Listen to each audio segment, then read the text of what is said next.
حدیث نمبر 929۔ بریدہ رضی اللہ عنہا کہتی ہیں کہ ایک عورت نے نبی اکرم صلی اللہ علیہ وسلم کے پاس آ کر عرض کیا، میری ماں مر گئی ہے، وہ حج نہیں کر سکی تھی، کیا میں اس کی طرف سے حج کر لوں؟ آپ نے فرمایا، ہاں، تو اس کی طرف سے حج کر لے۔ امام ترمذی کہتے ہیں یہ حدیث صحیح ہے۔ حدیث نمبر 930۔ ابو زین عقیلی لقید بن عامر رضی اللہ عنہ کہتے ہیں کہ انہوں نے نبی اکرم صلی اللہ علیہ وسلم کے پاس آ کر عرض کیا، اللہ کے رسول، میرے والد بہت بوڑھے ہیں، وہ حج و عمرہ کرنے اور سوار ہو کر سفر کرنے کی طاقت نہیں رکھتے، ان کے بارے میں کیا حکم ہے؟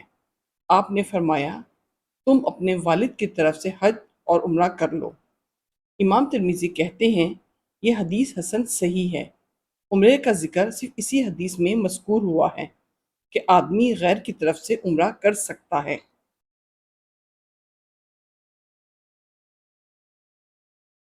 حدیث نمبر 932۔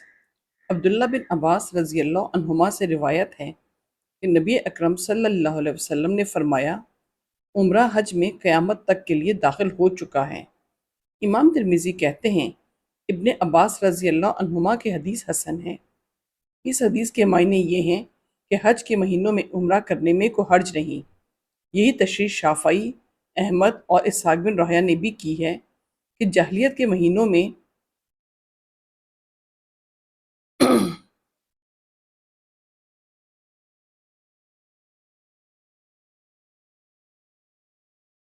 حدیث نمبر 933۔ ابو ہریرہ رضی اللہ عنہ سے روایت ہے کہ رسول اللہ صلی اللہ علیہ وسلم نے فرمایا، ایک عمرے کے بعد دوسرا عمرہ درمیان کے تمام گناہ مٹا دیتا ہے اور حج مقبول کا بدلہ جنت ہی ہے۔ امام ترمذی کہتے ہیں یہ حدیث حسن صحیح ہے۔ حدیث نمبر 941۔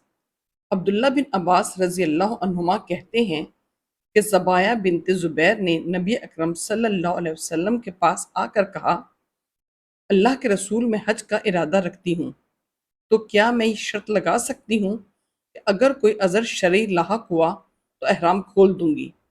آپ نے فرمایا، ہاں۔ تو انہوں نے پوچھا، میں کیسے کہوں؟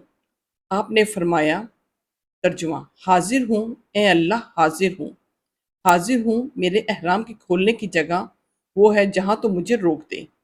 امام ترمذی کہتے ہیں ابن عباس رضی اللہ عنہما کی حدیث حسن صحیح ہے۔ اس باب میں جابر، اسماء بنت ابی بکر اور عائشہ رضی اللہ عنہم سے بھی احادیث آئی ہیں۔ اس پر بعض اہل علم کا عمل ہے۔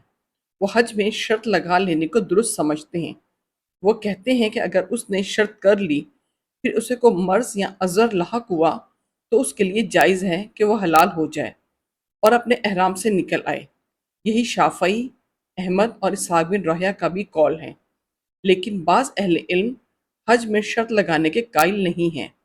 وہ کہتے ہیں کہ اگر اس نے شرط لگا بھی لی تو اسے احرام سے نکلنے کا حق نہیں۔ یہ لوگ اسے اس شخص کی طرح سمجھتے ہیں جس نے شرط نہیں لگائی ہے۔